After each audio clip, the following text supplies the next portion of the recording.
Ladies and gentlemen, this is a PSA. This is a message for all of my young chefs out there. This is a message for all of basically anybody in the food service business, anybody in any business, really, right? You want to be really careful when you get approached to do an event, when you get to, get approached to do anything where you have to basically get paid, right? So I'm gonna explain something. I'll tell you a story.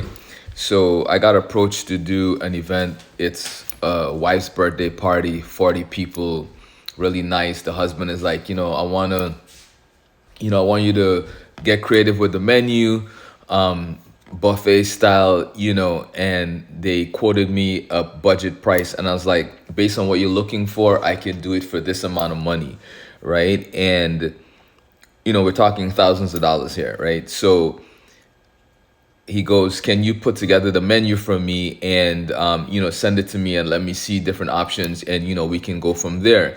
And I'm like, sure, no problem. So I create two amazing menus, Asian themed. You know how I do, right? Really beautiful stuff on the menu. And he's like super excited about it. He's like, all right, so what's next?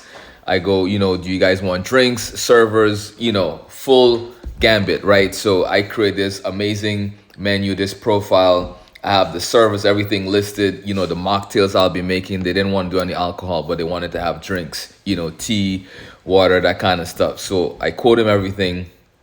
He's like, great. What's next? I was like, well, I'll take a deposit because this was for a party in December.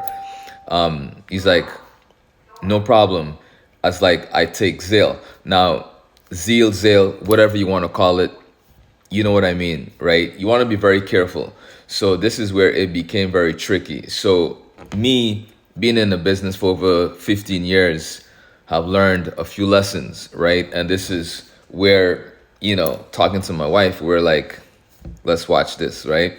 So I go, I'll take 50% up front. You can send me the money via, ZELLE, right? This way I have the money in my account, because what tends to happen is people say, oh, let me pay with a credit card. You go do the event, and then the next thing you know, they file a claim and they're like, oh, we didn't like XYZ, and they're getting their money back. And you have done this whole event, you have paid people, and now you're out of this whole fund that you were supposed to be paid.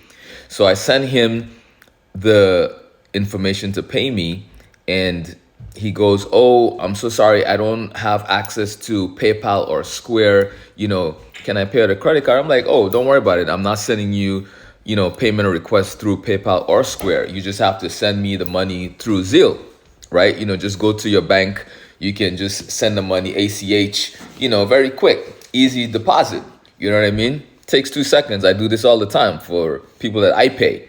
You know what I mean? So obviously I know it works.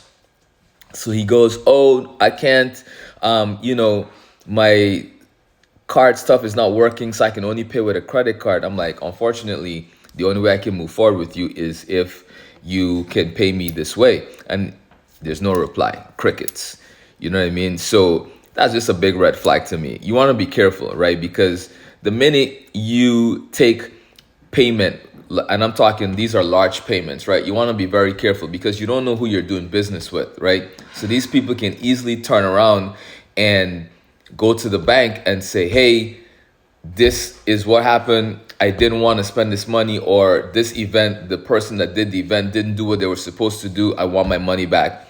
And a lot of times the bank will give them back their money. That means you're out of a whole paycheck. You've done this elaborate dinner, this service, this experience, and now you have no money to show for it.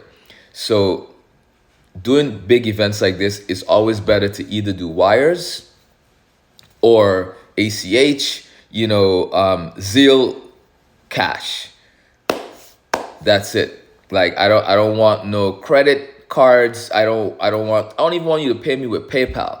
Like I don't want none of that. Anything where you can go back to the payment processing system, the company, and say, hey, I want my money back. The event was trash, blah, blah, blah. And the event was not trash. We know the event wouldn't have been trash, right?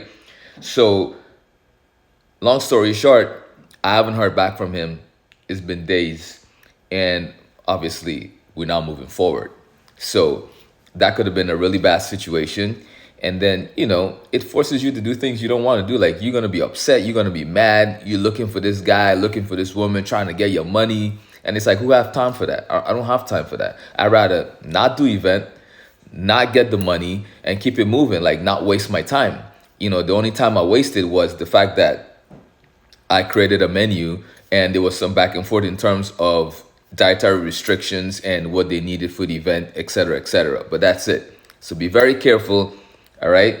When you are booking events with people, make sure you can cover yourself from A to Z so you're not out on the street after you have done this event and you have put in all this time, money, and effort. You dig? Later, people.